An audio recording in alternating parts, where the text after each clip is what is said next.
Welcome back to another My Hero Academia review. Today is episode 17 of season 3, or episode 55 overall. I'm Justin. What is up? I'm Logan. And together with Kawshak, as always, we are anime viewers only, no source material, and we'll discuss the episode and give our scores at the end. You ready? Let's do it. So right off the bat, we're picking off with Todoroki fighting all the ninjas, and he smokes them. he just flat out. So he's like, I want to use the terrain to my advantage. And then now we get what we talked about last episode, like what happens when you pass. You just have to walk to the waiting room. Right, Like, they explain it. They explain it like they light up. You're protected. You can just go to the waiting room, whatever.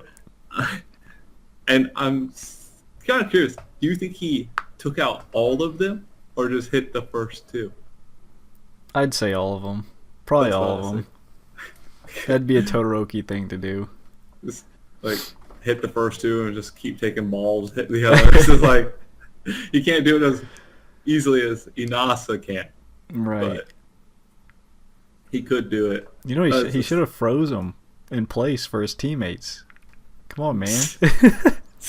See, when I was saying that, I was thinking like actually Deku brings it up later. I was like, there's a lot of ninjas to get one of two targets. Right. It's like, How would they Deku pick? later Like, brings it up. I was like, who do we pick to pass? They play rock, paper, scissors or something? or you get Todoroki, right? And then who loser overall rock, paper, scissors gets friendly fired by the guy that got Todoroki. Perfect. Like 2 rounds. One for who takes out Todoroki, who kills a teammate. But, and he goes to the waiting room where Inasa gives him like a dirty look. He does. That was pretty. I did not expect that, especially because he seems like a happy dude, a very positive dude, and then he's given these dirty looks. I wonder if it's because dude. I don't know if he's like an upstanding dude.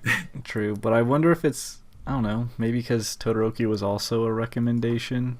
They were both up there, right? So, or maybe because Todoroki comes from. Maybe he looks at him as like a rival or something. Yeah, maybe like because he comes from a higher class family since his dad's Endeavor.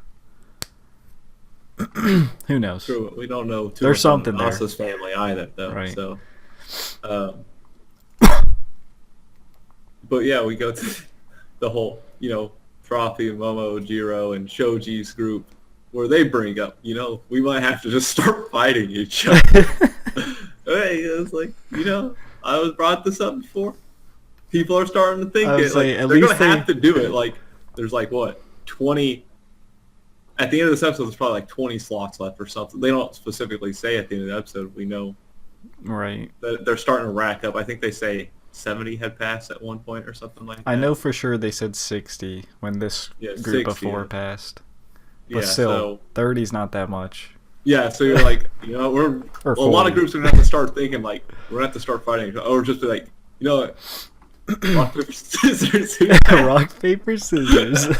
You pass, all right, choose 2 to knock out. Go. We got to do this. We got to get someone from our school through. Right.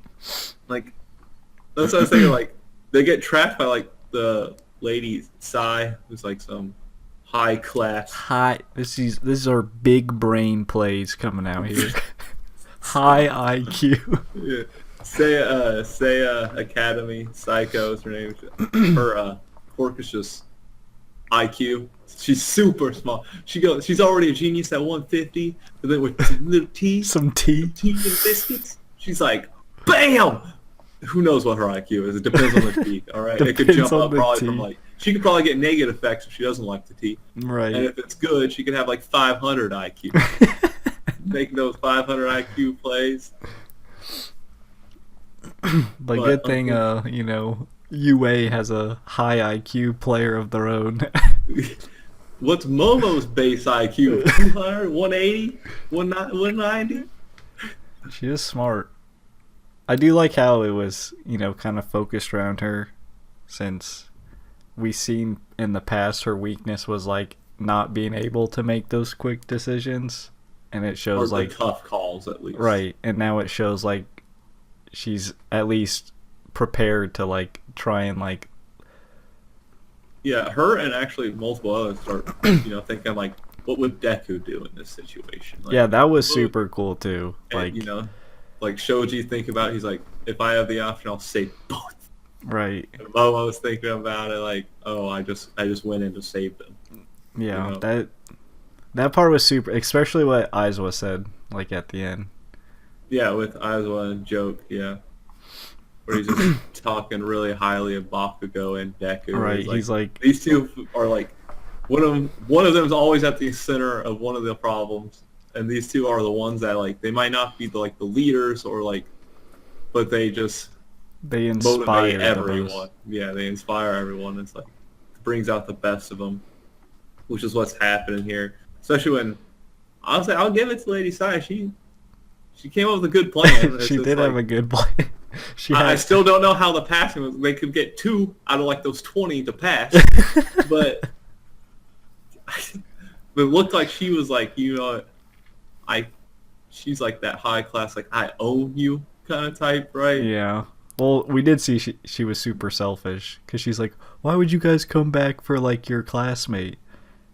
And like obviously UA's like, what the hell do you mean? Of course we would. And she's like, and yeah, that's what a hero would do, at least anyway. They'd go back. They're not going to move on without him. This is where you start separating the true heroes from the people that are in it for their own gain. Right. She's one that Stain would kill. I was just about to say she would not get the Stain approval stamp. I like how you try to put it that way, and I'm just like, Yeah, it was pretty. Well, same aspect. I just take a different outlook at it. And then, it's like when she drops the ball, that's where it's like I paused it on the screen when the ball rolled up. I was like, oh, is that like a goop of flesh? I was like, someone get fucking murdered out there? Like, what's going on? I was like, oh, what is that? And we find out it's freaking, what's his name? Seiji from Shiketsu, same academy as Kami and Anasa. Yeah. And he runs into Bakugo and Kaminari and Kirishima, yeah. This She just gets fucked right up. This is the weirdest quirk I've ever seen. Some bullshit, dude. He just turns. He's almost like the villain guy who turned him into like marbles or whatever. Right. But he just turns them into goop. Does that like have a effect on you when you get ungooped? Because like that doesn't look comfortable. Yeah, he had like so many people starting. I was like, dude, you could have already passed. Go the fuck home. Right? Like, why is he?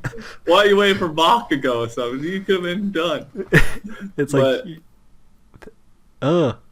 it's so weird. That quirk is so weird.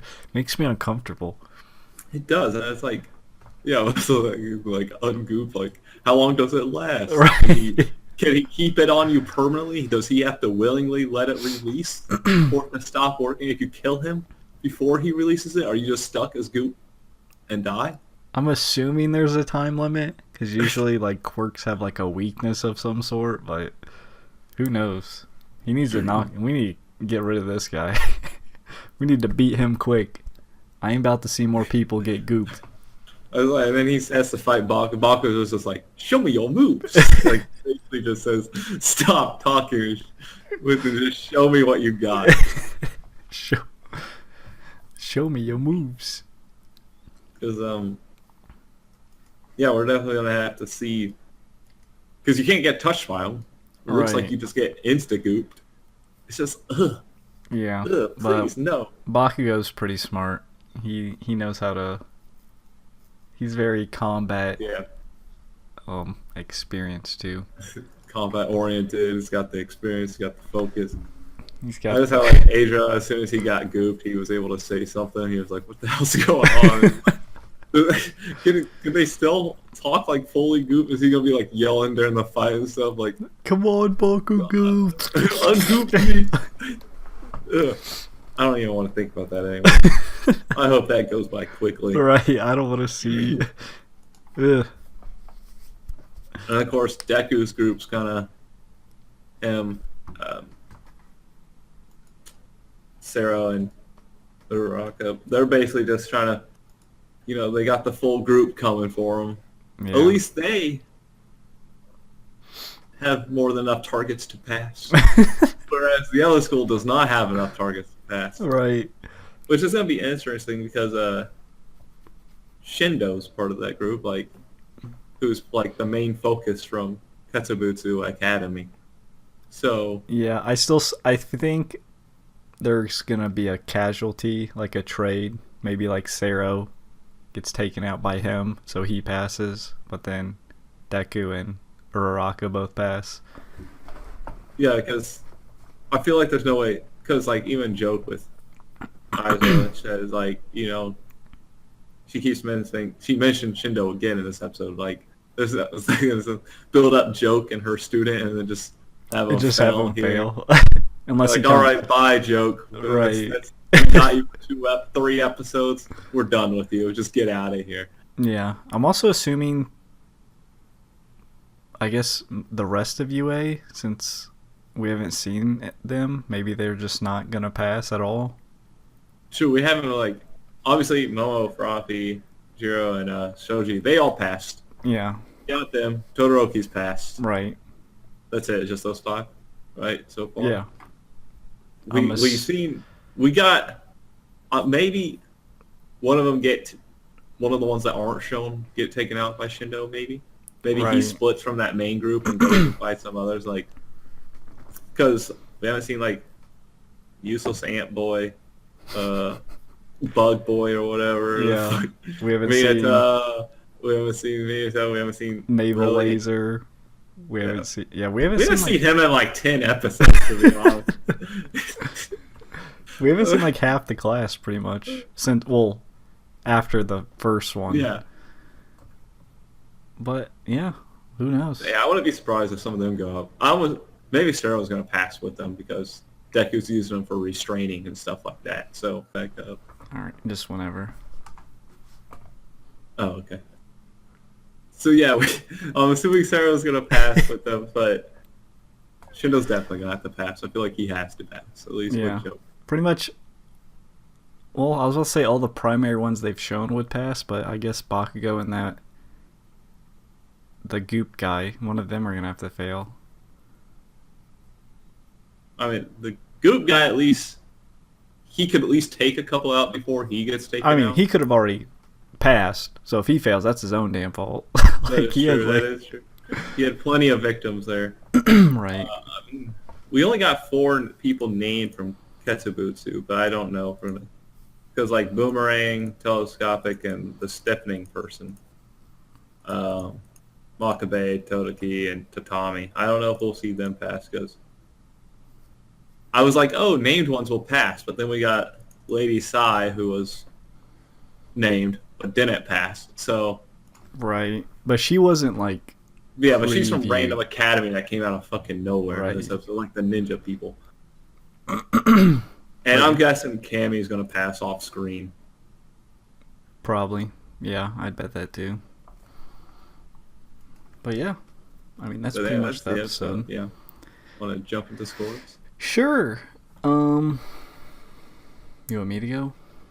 Sure, I'm sure we'll be around I'd say the same spot. 7.5, 8-ish. I enjoy. 8. Yeah, 8.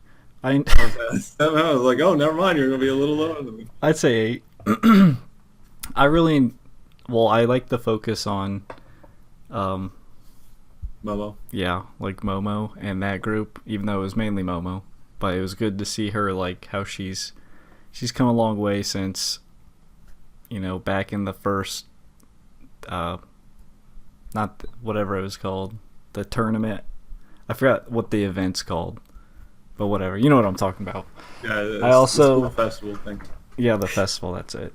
I also really like the what Aizawa was talking about, the whole Deku and Bakugo. That was super cool. The whole inspiring and how they lead. And he can't wait to see what they do. He put them up on a pedestal. Right. He spoke super high of them, which is major compliment coming from someone like Aizawa. So I'm excited. I'm really curious to see more of Ooh, what's the whirlwind guy's name? Inasa. Yeah, I'm curious to see more of him because he seems, especially with the Todoroki thing, there's something there that I really intrigued me. So we'll see. Yeah, I agree with the 8, maybe 8.5, somewhere in there. But definitely 8. But yeah, I agree with everything you said. I do a lot. I want to wait. I just want to see more Inasa for sure. Like he's just really cool. I think he seems like I just like how he's like passionate badass. Dude. Right. He's just straight up there. And of course, like Momo's group, just seeing Momo like evolve as a character and start to progress and develop out. Granted, she did most of the work in that group. I mean, Jiro was the one that finished it, but Froppy was just asleep the whole time. It's like hibernation. Like, oh, it's cold. I'm going to sleep. Right. Peace out. I actually like seeing the teamwork of that other school too. I was kind of glad they had like everything planned out. Like, Yeah. took out the windows, and this is the first time I've been like truly creeped out from a My Hero episode with the little goop guy. So It is a bit. I can't, like, they got me hyped up for Bakugo versus goop guy, and I'm ready for that. Come on, Mako, please put this man away. I can't see more puddled people. It's weird. But yeah, that doesn't. That's it. That means it's spill time. As always, if you don't want to turn into goop, be sure to like, subscribe, hit the notification. I'm going to turn you to goop, boy. Hit this notification bell to be notified every time we upload. Comment down below. Let us know what you thought of the episode. We didn't like, we scored, anything like that. Stream or at twitch.tv. Links in the description below along with social media. And until next time, peace out. See ya.